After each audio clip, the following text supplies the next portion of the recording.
It's Mark and Pete. Hello, and welcome to the show. More colourful conversations with Mark and Pete.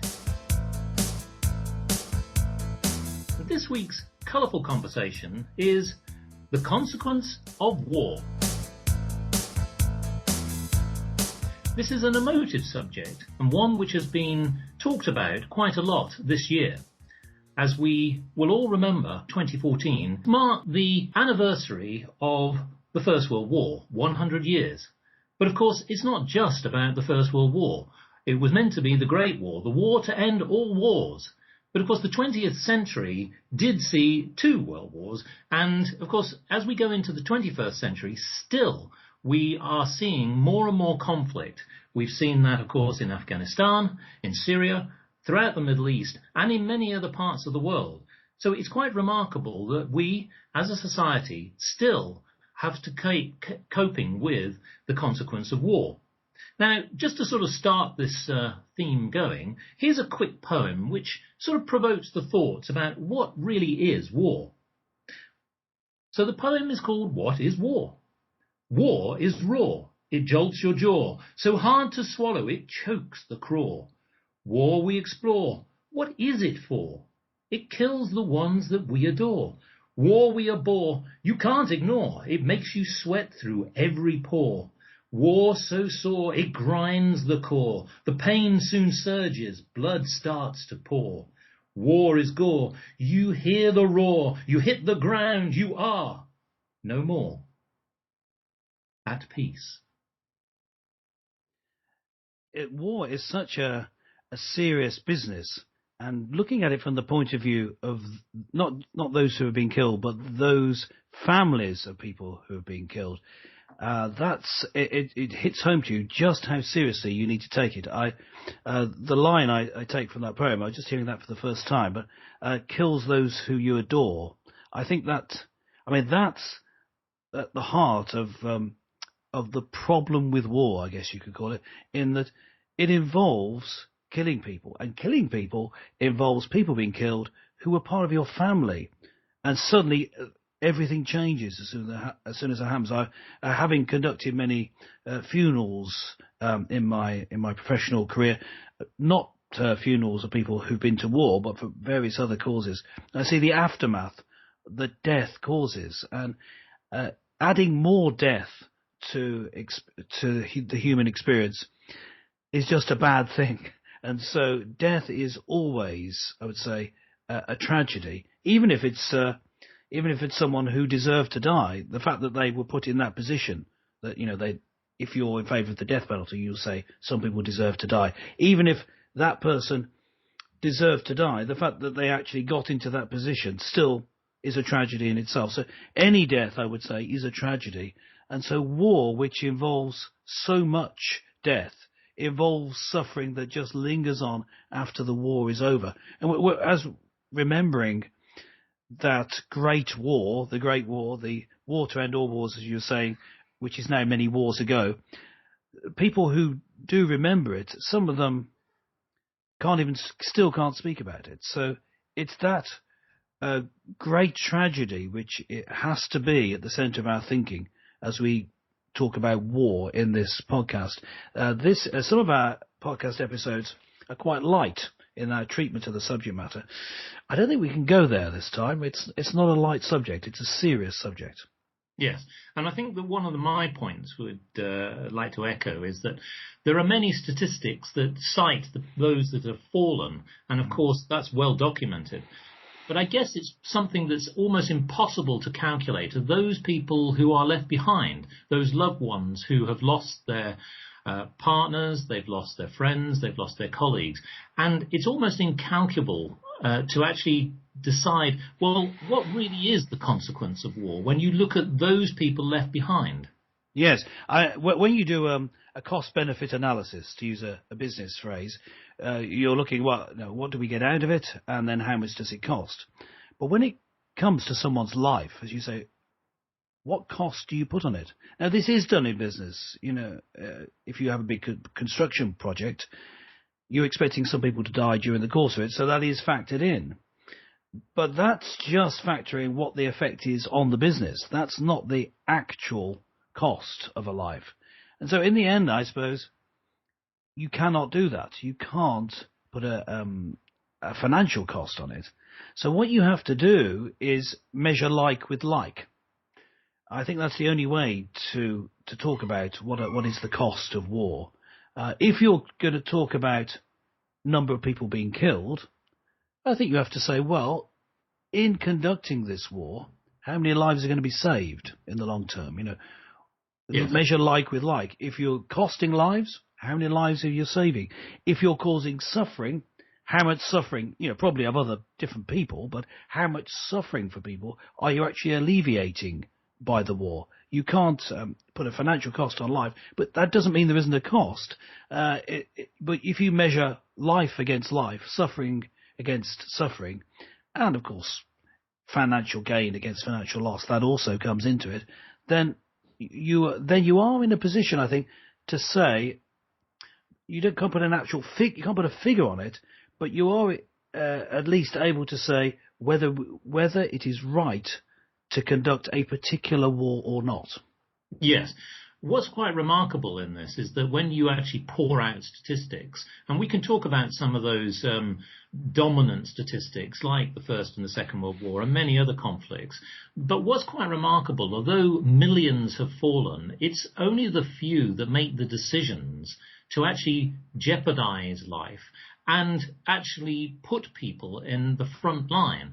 And so I guess one of the other points as well is just to sort of ask the question, how do we get ourselves into this position? Here we are in the 21st century, when we have the benefit of hindsight of literally hundreds of years of conflict, where literally millions of people have died. And yet, if we were to add up all of those few people who made the decisions to put those lives at risk, it's still remarkable that it's continuing even today. That we resolve so many conflicts by violence is extraordinary, considering the claims made by many governments over the years that they were bringing about peace. But I think that's always been the case. Going back many years, going back to the time of Christ, there was the idea in Roman politics that Rome was bringing peace. The Pax Romana was a phrase, the peace of Rome, was a well-known phrase that described what Rome saw as peace. But what Yes. it meant was that it was winning all the wars. That's all it meant by the peace, that it remained in control. So when governments say that there is peace, they usually mean, what this means is we can do what we like because we're on the winning side. It doesn't necessarily mean it's peaceful for those people either who they govern or in neighbouring countries. I mean, we haven't talked about the effect on surrounding countries. Talking about individuals, I think that's the most important thing: the effect of war on the suffering and a peace of mind of individuals. But thinking about countries as a whole, if there is a war going on, it destabilises things in the countries around them. It takes up a certain area where the war's being carried out. It's very difficult to have transport through there. It takes out of the equation those involved in the war, usually in terms of diplomatic relations for creating trade deals, etc., with other parts of the world, because they're taken up with a war. If it's a big war, if it's a little skirmish, I guess that isn't the case. But if it's a war of the scale of the Second World War or maybe even the First World War, you're talking about something that's all involving. And also, what it does is it changes relationships between countries. It causes distrust. Just think, after the Second World War, of what became known as the Cold War, brought about by the fact that after so much fighting, which also involved intrigue, of course, there was a lot of spying during the war, that sort of spilled over the next generation. You had distrust and effectively a war going on the quiet for many years, during the 50s and the 60s. And into the 70s, you still had this battle going on yes, information finding, but because of the way it was conducted, it ended up with deaths still occurring, a war being waged behind the scenes because there was so much distrust between different countries. So Well, that's true. war ruins relationships between countries, and not just relationships for individual people, and therefore it's just a poisonous thing. War poisons things. It makes everything worse while Yeah. it's happening and leaves a bad aftertaste. Well, to that point, I mean, if we take a simple conflict that we can all recall, which is the Second World War, and of course, obviously, we know that that's a little bit more closer to mind for some people who are still alive today, who are actually part of that conflict.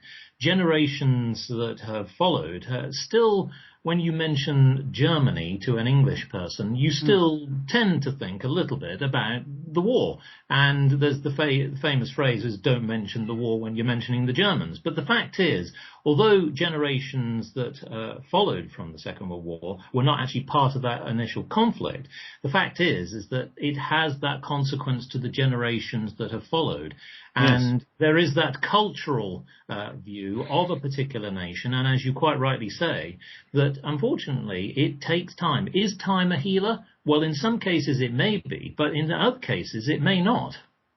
Yes, I mean, sometimes you can see how when there's been a conflict between two different countries, the distrust between them, the dislike between them, which is often expressed in a jokey form in everyday culture, but it's underlying there. So eventually it's bubbling away and the hatred spills out when they're pushed too far. You think of different countries in the east of Europe being pushed together artificially after the Second World War, and eventually just erupted in violence. And that area in Eastern Europe always seems to be having problems with distrust between different people groups. They're put together in the same country. They can't stand each other. Why? Because of conflicts in the past. And Yes. I just agree with you. The war doesn't just affect individuals' lives. It doesn't just affect relationships between countries. It affects different cultures, and culturally, people grow up hating people in a neighbouring culture because of the conflicts of the past. And of course, although obviously it doesn't matter whether it's one person that's killed or several million, but I mean, if we look at not to that person, no. No, exactly. But the point is that in the First World War, it is very difficult to put an exact figure on any conflict. But the lowest estimate was 15 million. But if you tie in all civilians and then you tie in all nations, we're looking at up to about 65 million people who, through that conflict, lost their lives. And even throughout the Second World War, again, the lowest estimate was around 40 million. And if you again take on board those people who suffered in concentration camps, the Holocaust as it's known, then you start to reach figures of around 80 million people alone. And of course, this is something that, again, is something that when you actually start to add up all the numbers, it's quite remarkable. I mean, for example, even if you go back as far as the Napoleonic Wars, which of course happened throughout Europe, the Atlantic, Pacific and Indian Ocean, etc., you're looking at 7 million people potentially who lost their lives between 1803 to 1815. That's an extraordinary amount of people. Yes, I think that the way to solve this problem, I mean, we're highlighting a big problem. Is there a way to solve this problem? Well, I think the way to solve this problem is twofold. One is there needs to be a desire to reduce suffering. I mean, and people would say, well, of course there is. Well, is there really that desire at heart if you're seeing so much recourse to violence? So you need a change of heart. It needs to come from within different cultures. So there needs to be teaching, discussion. I would say, and we would say from our perspective as Christians, that the change of heart comes really at base level only from trusting in Jesus. But even so, if you take whatever religious belief you have out of the picture, to desire less violence when that means giving up things that you cherish, then it requires a change of heart, whatever the source of that change of heart. But that's one side to it. There needs to be a change of heart in some, particularly within some countries and within some people groups. But secondly, there needs to be a recognised way of conducting war. And these sort of ways of conducting war have been worked out. And I think that if there were a greater recognition that of the importance of conducting wars only when absolutely necessary, as an absolute last resort, and if in a way that minimises what has become called collateral damage, then there's a way forward of reducing the suffering. But of course that can only be done if someone's policing it. So there has to be a recognition internationally that we must stick to certain standards in war. But surely, I mean, again, there's something even more fundamental, and I'd like to ask your view on this, which is there is in the Bible a clear statement, which is, thou shalt not kill. Yes. I mean, the Bible clearly says, thou shalt not kill. You mustn't kill.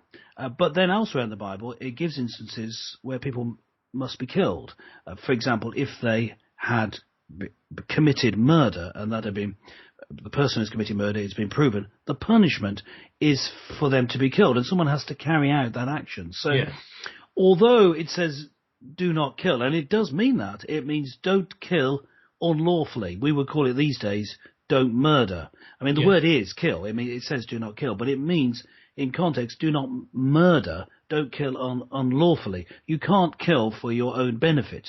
You can't kill without legal sanction. For example, the executioner would have a legal sanction to kill a murderer who'd been proven to be a murderer, proven that he'd done the murder, and the court had had the correct evidence put in front of it, then he'd have a sanction to carry it out.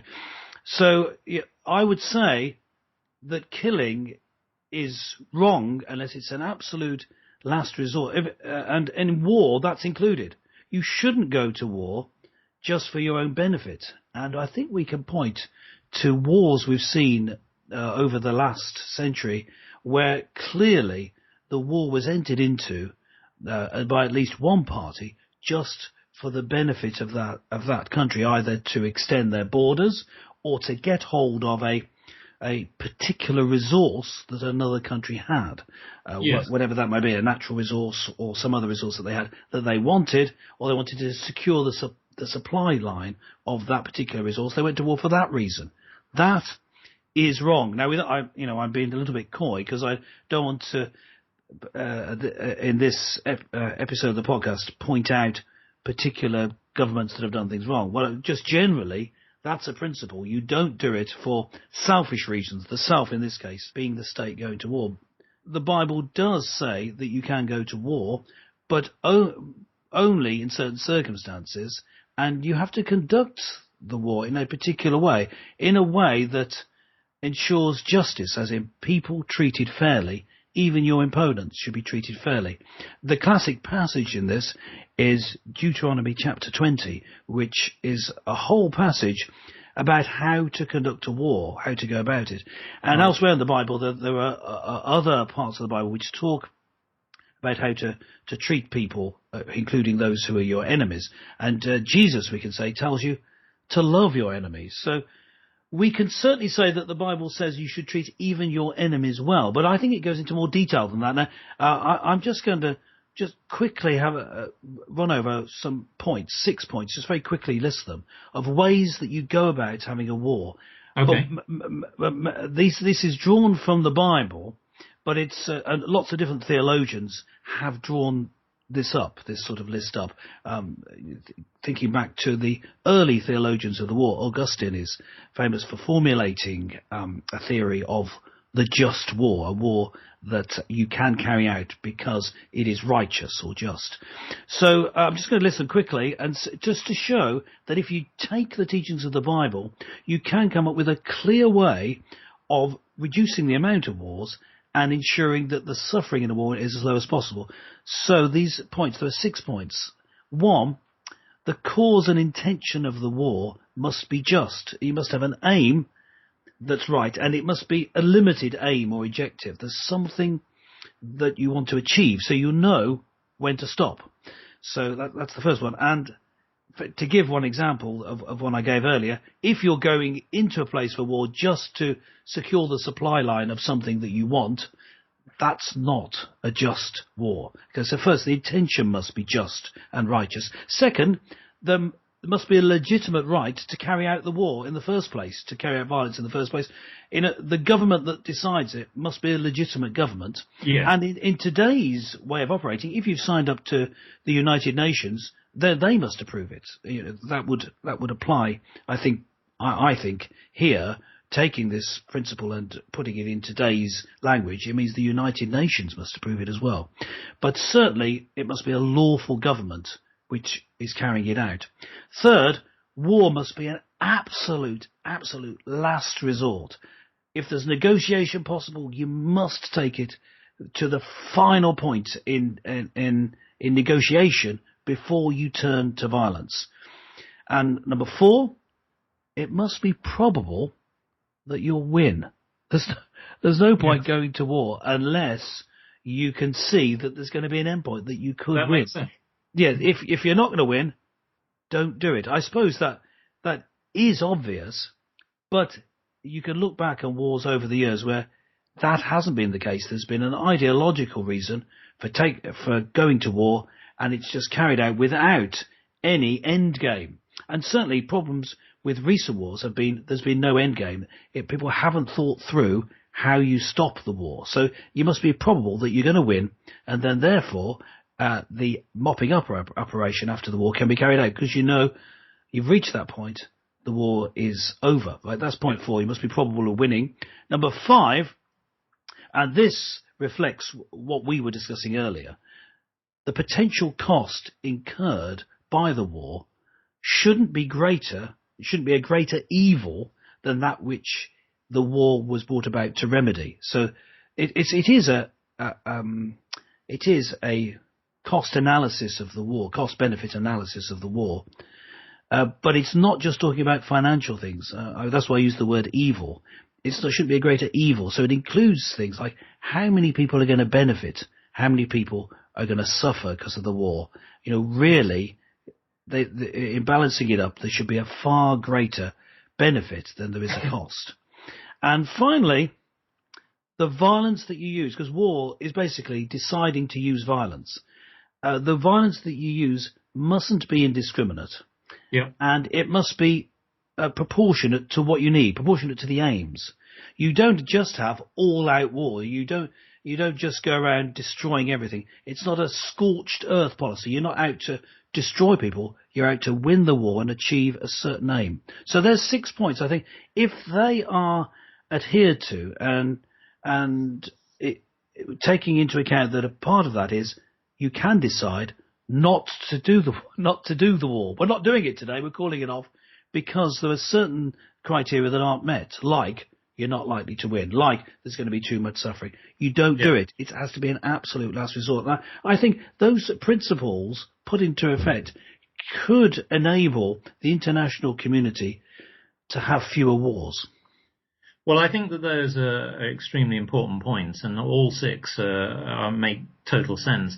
I think that from my viewpoint, it still comes back to the fact that even if somebody has gone through those measures, they've considered all possibilities, the purpose of this is about the consequence of war. And I would like to sort of reflect the point around that those that are left behind, those loved ones, those people who are our friends and colleagues, are ultimately the ones who have to live with the consequence. And that is something that resonates today with many people who have seen their loved ones go away to war, even if governments have followed those 6 points. But nevertheless, you still have to have those people who sadly suffer for the rest of their lives the consequence. So with that, I'd like to leave the listeners with this poem called The Loved One's Prayer. All along the barbed wire fence, fallen poppies of great immense, hark we hear their innocence, screaming, seething, bleeding. In the air, sea and land, Comrades serve in strict command, keeping faith close at hand, fighting for a promised land. See the souls lined in defence, mercy met with indifference, guns spit with impudence, speeding, proceeding, succeeding. Blame corruption, those that rule, ignorance spark the hate we fuel. The wicked world can be so cruel, when nations fight a deathly duel. Words of war with false pretense, tyrants reign with confidence, dictating blind the next offence, leading, needing, impeding. Poppy's blood ebb and flow, waning hopes wave to and fro. Generations come and go, medals of honour a golden glow. All along the picket fence, loved ones' prayers in residence, belief and reason perceive no sense, receding, conceding, pleading. Until we are able to have greater compassion for each other, wars will continue. And the idea of having great compassion for those in a different culture, or those who are enemies of ours, in that they've taken something of ours, or they've historically been in opposition to us, is a difficult one. It goes against prejudice. It goes against sometimes the way human nature operates, to only care for your family or your friends. And yet, if we don't come to that place where we care so much for the suffering of others, including those in other countries who we may be in opposition to and historically have been at war with, until we come to that point where we care as much for them as we do for ourselves, then war is going to continue.